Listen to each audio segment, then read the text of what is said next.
Guys మన sun rise Hyderabad ఫ్యాన్స్కి అయితే ఒక బ్యాడ్ న్యూస్.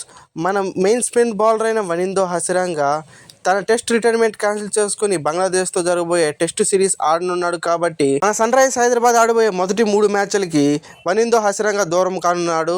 సో మన మెయిన్ స్పిన్నర్ టీంలో లేకపోవడంతో స్పిన్ డిపార్ట్మెంట్ పై బిగ్ ఇంపాక్ట్ కలిగే అవకాశం అయితే ఉంది. అలాగే మన తెలుగు ప్లేయర్ అయిన నితీష్ రెడ్డి నిన్న జరిగిన ప్రాక్టీస్ మ్యాచ్లు కేవలం 28 బంతుల్లో 52 పరుగులు చేసి మంచి పర్ఫార్మెన్స్ అయితే ఇచ్చాడు. ఇదే పర్ఫార్మెన్స్ ని కంటిన్యూ చేయగలిగితే కన్ఫామ్ గా ప్లేయింగ్ 12 లో నితీష్ రెడ్డికి ఛాన్స్ ఇచ్చే అవకాశం అయితే ఎక్కువ ఉంది. అదే విధంగా ముంబై ఇండియన్స్ ఒక మెయిన్ బ్యాట్స్మెన్ అయిన సూర్యకుమార్ యాదవ్ తన ఫిట్నెస్ టెస్ట్ ని క్లియర్ చేయలేకపోయాడు.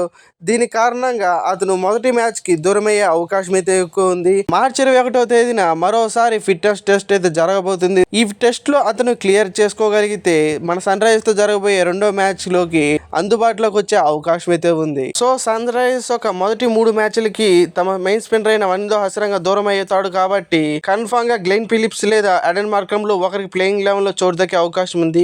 సో ఒకసారి సన్ రైజ్ యొక్క ప్రాబుల్ ప్లేయింగ్ లెవెన్ చూస్తే ఓపెనర్స్ గా ట్రావిస్ హెడ్ మరియు మయాంక్ అగర్వాల్, 3వ స్థానంలో రాహుల్ త్రిపాఠి, 4వ స్థానంలో అడెన్ మార్క్రమ్, 5వ స్థానంలో అభిషేక్ శర్మ, 6వ స్థానంలో హెన్రిచ్ క్లాసన్, 7వ స్థానంలో ప్యాట్ కమిన్స్, 8వ స్థానంలో షాబాద్ అహ్మద్, 9వ స్థానంలో భువనేశ్వర్ కుమార్, 10వ స్థానంలో మైక్ మార్కెండి మరియు 11వ స్థానంలో టీ నటరాజన్. అలాగే ఇంపాక్ట్ ప్లేయర్గా అబ్దుల్ సమద్ వచ్చే అవకాశం అయితే ఉంది. సో ఈ ప్లేయింగ్ లెవెన్లో ఎటువంటి చేంజ్ చేస్తే బాగుంటుందో కామెంట్ సెక్షన్లో కామెంట్ చేయండి.